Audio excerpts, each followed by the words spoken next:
Today, PowerPoint 3 tutorial 2 ne television page mare. Then PowerPoint Microsoft PowerPoint go start menu go pivot down start menu name start menu name solution the search bar Microsoft Microsoft PowerPoint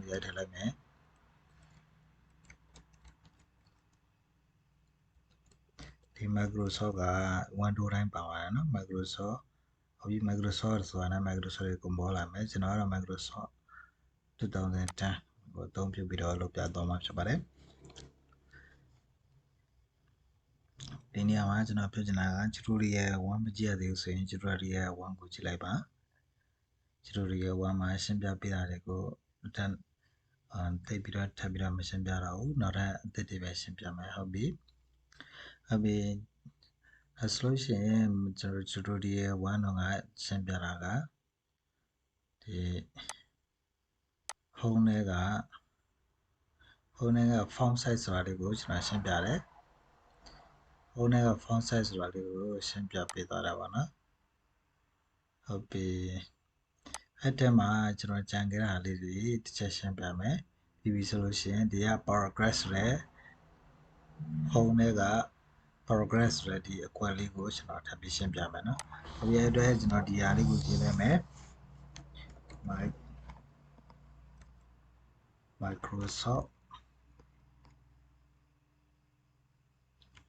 Microsoft PowerPoint tutorial 2 tutorial 2ဟိုလေးရေးလိုက်ပြီနောက်တစ်ခု Microsoft Word ဒါလေးတွေရေးထားလိုက်မယ်လိုလေးလောက်ထားလိုက်မှာဟုတ်ပြီဒီ Microsoft PowerPoint ဆိုတာလေးကိုမနေ့ကတော့ဒါလေးကိုရှင်းပြပေးသွားပြီမိမိလိုချင်တဲ့ font ကိုပြောင်းလိုက်မယ်ဟုတ်ပြီချင်းဒီနေရာမှာမြန်မာလိုမိမိရဲ့မြန်မာလိုရိုက်ချင်တယ်ဆိုလို့ရှိရင်အောက်က keyboard က control shift ကိုနှိပ်လိုက်လို့ရှိရင်မြန်မာလိုဖြစ်သွားပြီဟုတ်ပြီမြန်မာလိုဖြစ်သွားပြီဆိုရင်မြန်မာစာကိုရိုက်လို့ရတယ်မြန်မာ font ကိုဒီ font နဲ့နေမှာကြိုက်တဲ့ font ကိုရွေးမယ်ပြီးပြီဆိုရင်ဒီ font size ကိုလည်းကြိုက်တာကိုရွေးမယ်ဒါလေးကိုမနေ့ရှင်းပြပေးသွားပြီနော်မနေ့ကကြံသွားတာကဒီ AG sorry ပါမနေ့ကရှင်းပြပေးဖို့ကြံသွားတာဒီ AG လေးပေါ့နော်ဒီ AG လေးအောက်က color font လေးနဲ့ font color လို့ခေါ်တဲ့ဒါလေးကို font color bottom of color ပေါ်လို့နေလိုက်မယ်ဒီမှာကိုကဒီ font ကို color ထည့်ချင်တယ်ဆိုလို့ရှိရင်ဒါလေးကိုနှိပ်လိုက်အောင်ပဲဒါဆိုရင်အနီဖြစ်သွားမှာပေါ့နော်အခုအဲ့လိုမဟုတ်ဘူးရွေးချင်တယ်ဆိုရင် outside arrow တွေကိုနှိပ်လိုက်မယ် outside arrow နဲ့နှိပ်ပြီးတော့ဒီလိုလေးကိုမိမိကျန်တဲ့အရာတွေကိုရွေးမယ်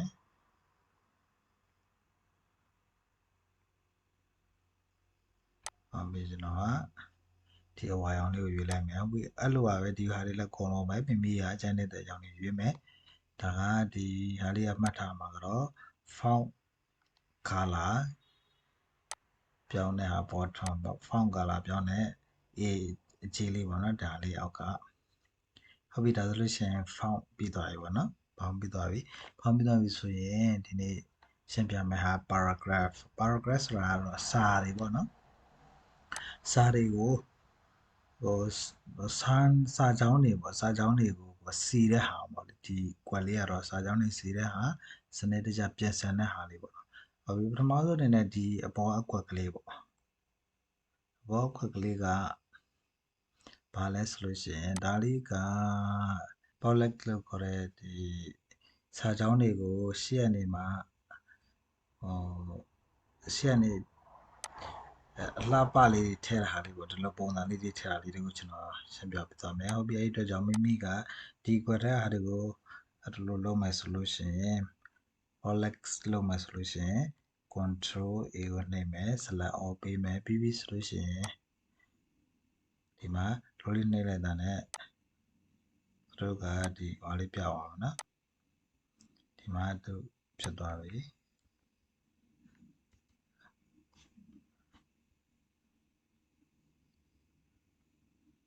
နောက်တစ်ခုဒီမှာဒီလိုလေးရှေ့ဆုံးကနေသူကရှေ့ကနေအလားလေးတွေလောက်တာပေါ့နော်အလားလေးတွေဖန်တီးတဲ့အခါမှာဒါလေးတွေကိုဒီ bottom ဒီ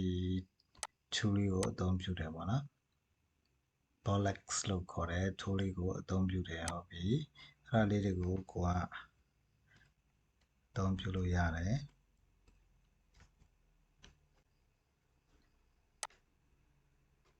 ဒါလေးလည်းလုပ်မယ်ဆိုလို့ရှိရင်လည်းဒီလိုပါပဲtool လေးကိုထည့်လိုက်အောင်ပဲဒါနဲ့သူဒီခေါင်းလုံးစနစ်တကျနဲ့ဒီထိတ်ကနေမှတော်တော်လေးတွေလိုက်တက်လို့ရတယ်ပေါ့နော်အဲ့ဒါကိုဒီ box လို့ခေါ်တယ်ပေါ့နော်ဟုတ်ပြီအဲ့ဒါပြီးဆိုလို့ရှိရင်ဒီဘက်ကဟာပါလဲဆိုလို့ရှိရင် numbering ပေါ့ numbering ဆိုတာကတော့ကိုကဒီစာကြောင်းတွေကိုနံပါတ်အဆင့်ပေးတာပေါ့လေနံပါတ်အဆင့်တက်တာဟုတ်ပြီနံပါတ်အဆင့်တက်တာဆိုတော့ဒါပေါ့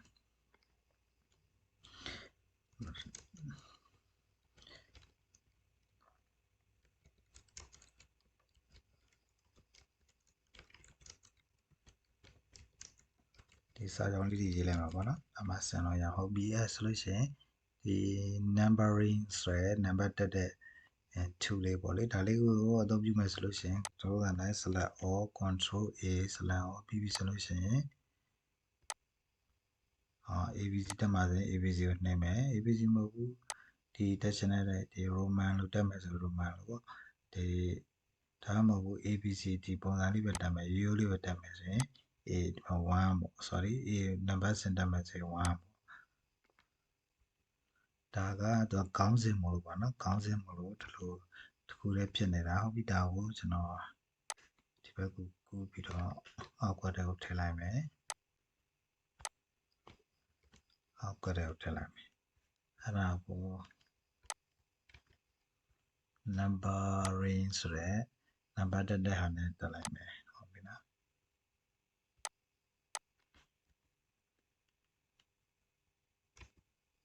ဒီမှာနော်နံပါတ်စင်တွက်တဲ့ပေါ်လာပြီ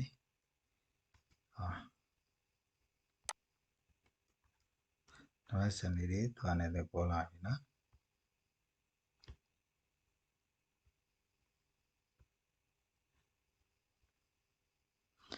ဒီဘက်လေးကိုကွက်ချုံချက်ခြင်းနဲ့ချုပ်ခြင်းနဲ့ဆိုလို့ရှိရင်လည်းဒီမှာတောင်လေးကိုသွားပြီးတော့left click လေးကိုနှိပ်လိုက်မယ်နှိပ်လိုက်ပြီးဆိုလို့ရှိရင်ဘယ်ဘက်ကနေဖိဆွဲညာဘက်ကနေဖိဆွဲလိုက်ပြီးဆိုလို့ရှိရင်မိမိလိုချင်သလိုဖြစ်သွားနိုင်မယ်ဟုတ်ပြီနော်ဒါလည်းဒီလိုပါပဲဒါလေးကိုရွှေ့ခြင်းနဲ့ဆိုရင်ဒီလိုလေးရွှေ့လိုက်အောင်မယ်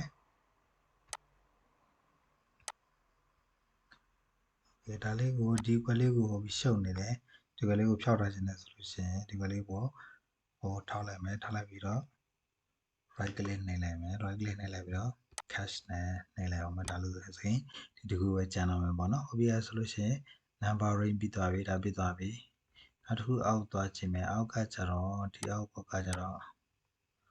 ဒီစာကြောင်းတွေကိုကြည့်တာပေါ့နော်စာကြောင်းတွေကိုဒီဘက်ညှိရဒီမှာဒါဆိုရင်ဒီဘက်ကြည့်တဲ့ဘယ်ဘက်ကြည့်တဲ့ကုန်ဖြစ်သွားပြီဒါဟုတ်ပြီအဲ့လိုမျိုးအလဲကောင်ကြည့်ထားမယ်ဆိုရင်ဒီမှာအလဲတဲ့ရောက်သွားပြီလက်တဲ့မထားဘူးဒီညာဘက်မှာအကုန်ကတ်မယ်ဆိုလို့ရှိရင်ညာဘက်ပေါ့ညာဘက်မှာမထားဘူးဒီဘက်မှာပဲအလဲ justify လို့ခေါ်တာပေါ့နော်ဒါကို justify လို့တဲ့စာကြောင်းတွေကို justify လို့တာဒါဆိုလို့ရှိရင်စာကြောင်းအားလုံးကိုညှိပလိုက်တာပေါ့ညီအောင်ညှိပလိုက်တာပေါ့နော်ဒါဆိုရင်ဒီစာပိုင်းအများကြီးဆိုလို့ရှိရင်ဒီကောင်လေးကိုသုံးတာများတယ်ပေါ့နော်ဒါလေးတွေလည်းမှတ်ထားမယ်ဒီဘက်ဆိုရင်ဘယ်ဘက်ဒါပဲဆိုရင်ညာဘက်ဒါဆိုရင်အလဲပေါ့ဟုတ်ပြီနော်ဒီဘက်ကဒါကိုလုံးလိုက်မယ်ဟုတ်ပြီအဲဆိုလို့ရှိရင်ဒီအောက်က justify လောက်တာလေးတည်သွားပြီပေါ့နော်ဒါဆိုရင်ဒီဘက်ဟာလေးကျတော့ column လေးတက်တာပေါ့နော် column လေးတွေဘယ်နှခုတက်ချင်လဲ2ခုလား3ခုလားကိုကတက်လို့ရတယ်ဒီ column လေးတွေကိုဒီစာကြောင်းရေးတွေကိုကြည့်ပြီးတော့ကိုယ်ကစာရွက်တွေကိုချုံချက်ချင်တယ်ချုံချက်ချင်တဲ့အခါမှာcolumn 2ခုထားမယ်ဆိုရင်2ခုဖြစ်သွားရင်ဒီမှာတင်းနေ3 4 5 6 8 9 10ဒီလိုလေးတွေဖြစ်သွားမှာပေါ့နော် column ဒါတော့ column ထားတဲ့ဟာ column ပေါ့ဟုတ်ပြီအဲ့ဒါဆိုရင်ဒီဘောဟာကျွန်တော်ဘောဟာဒါတွေကတော့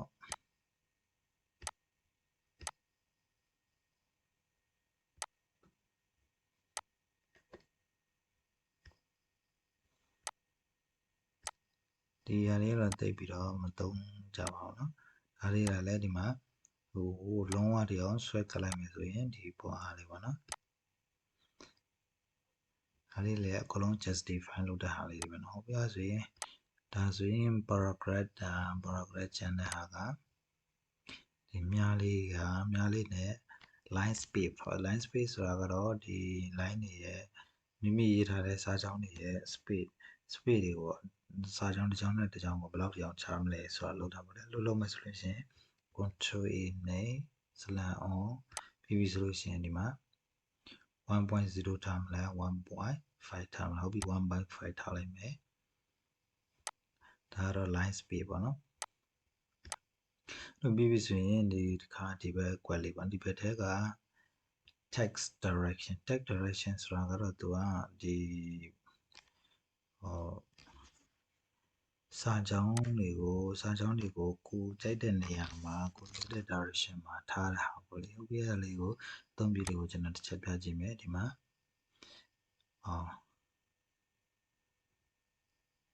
မိမိတို့ထားခြင်းသလိုထားလို့ရတယ်အများကြီးကျင်တယ်ဆိုရင်မုံနေမယ်မုံနေပြီးဒီထဲမှာမိမိကြိုက်နေတဲ့သလိုပြင်ဆင်ပြီးတော့အသုံးပြုလို့ရတယ်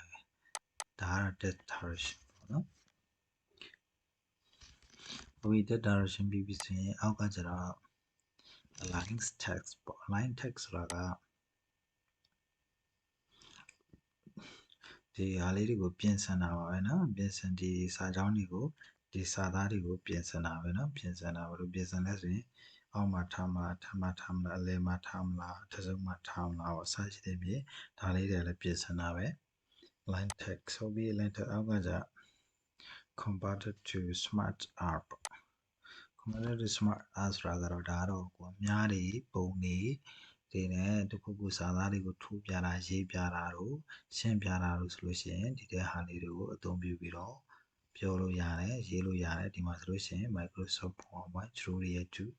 ဒီလိုလေးတွေပေါ့နော်ဒီလိုလေးတွေအသုံးပြုလို့ရတယ်မိမိ presentation လုပ်မဲ့ပုံစံလေးတွေကိုပုံစံလေးနဲ့ကြိုက်တဲ့ဟာလေးတွေကိုပြောင်းလို့ရတယ်ယူလို့ရတယ်ဒါမှသာလေဒီလိုလေးတွေပြမယ်ဆိုလို့ရှိရင်ကြည်သူလည်းမျက်စိပသားတာဖြစ်တယ်နားလည်ရလဲလွယ်တယ်ပေါ့နော်မိမိတင်ပြမယ့်အကြောင်းအရာပေါ်မှာမူတည်ပြီးတော့ဒီ converted to smart R ကိုအသုံးပြုလို့ရတယ်အများကြီးကြည့်ချင်တယ်ဆိုရင် more smart art graphics ဆိုတာလေးကိုနှိပ်ပြီးတော့ဒီထဲမှာစမ်းနေတဲ့လိုရွေးမယ်မိဘကိုလည်းလုပ်လို့ရတယ်เนาะဒီဟာလေးကိုကြည့်ပြီးတော့ဟုတ်ပြီဗီဒီယိုကတော်တော်ရှည်သွားပြီထင်တယ်เนาะโอเคဒါဆိုလို့ရှိရင်ဒီနေ့ကတော့ progress ပြီးသွားပြီ font size ပြီးသွားပြီเนาะ font size ပြီးသွားပြီနောက်တစ်ခုမနေ့ကရှင်းပြတဲ့အတိုင်းပါပဲနောက်တစ်ခုကိုကslide တိုးခြင်းနဲ့ဆိုရင် new slide ဆိုတော့နှိပ်လိုက်မယ် new slide ကိုနှိပ်လိုက်ပြီးတော့နောက် slide တစ်ခုတိုးသွားပြီပေါ့နော် slide တစ်ခုတိုးသွားပြီဟုတ်ပြီအဲဆိုလို့ရှိရင် slide တစ်ခုတိုးသွားပြီအကုန်လုံးပြီးသွားပြီဆိုလို့ရှိရင်တော့ကိုကဒီကမနေ့ကလည်းမပိတ်ပဲနဲ့ဒီကနေဒီအပေါင်းလက္ခဏာလေးနှိပ်ပြီးတော့ညာဘက်တောင်းရတယ်အပေါင်းလက္ခဏာလေးကိုနှိပ်ပြီးတော့ပေးလိုက်လို့လည်းရတယ်အဲ့လိုနှိပ်ပေးလိုက်မယ်ဆိုလို့ရှိရင်သူကမေးပါလိမ့်မယ်မေးမယ် save ဒီ Microsoft PowerPoint ကို save မလားမ save ဘူးလားပေါ့လို့မေးမယ်ဒီက cancel ပြန်ပြီးတော့အပိတ်သေးဘူးဆိုတဲ့သဘောပေါ့ cancel နှိပ်လိုက်ပြီဆိုရင်ပြန်ပြီးတော့ပွင့်လာလိုက်မယ်ဟုတ်ပြီကျွန်တော်တို့ save မယ်ဆိုလို့ရှိရင် save နှိပ်လိုက်မယ် save နေတဲ့နာနဲ့ဘယ်နာမှာ save ထားမလဲဟုတ်ပြီကျွန်တော်တို့ desktop ပေါ်မှာ save ထားမယ် desktop ပေါ်မှာ save ပြီးတော့ desktop ပေါ့ desktop computer lesson ထဲမှာ save လိုက်မယ်ပြီးပြီဆိုလို့ရှိရင်တော့ save ကိုနှိပ်လိုက်အောင်ပါပဲဆိုလို့ရှိရင် desktop ပေါ်က computer lesson ဆိုတဲ့ file လေးကိုရောက်သွားပါလိမ့်မယ်ဟုတ်ပြီဒီနေ့ tutorial လေးနံပါတ်2လေးကတော့ဒီလောက်ပါပဲဒီဗီဒီယိုလေးကမိတ်ဆွေတို့တစ်စုံတစ်ရာကြိုးကျေးဇူးရှိမယ်ဆိုရင်ကျွန်တော်ရဲ့ YouTube channel လေးကို like subscribe notification လေးကိုနှိပ်ပေးဖို့ကျွန်တော်တောင်းဆိုပါရစေနောက်ဗီဒီယိုဒီမှာပြန်လည်ဆုံတွေ့ကြပါစို့ခင်ဗျာ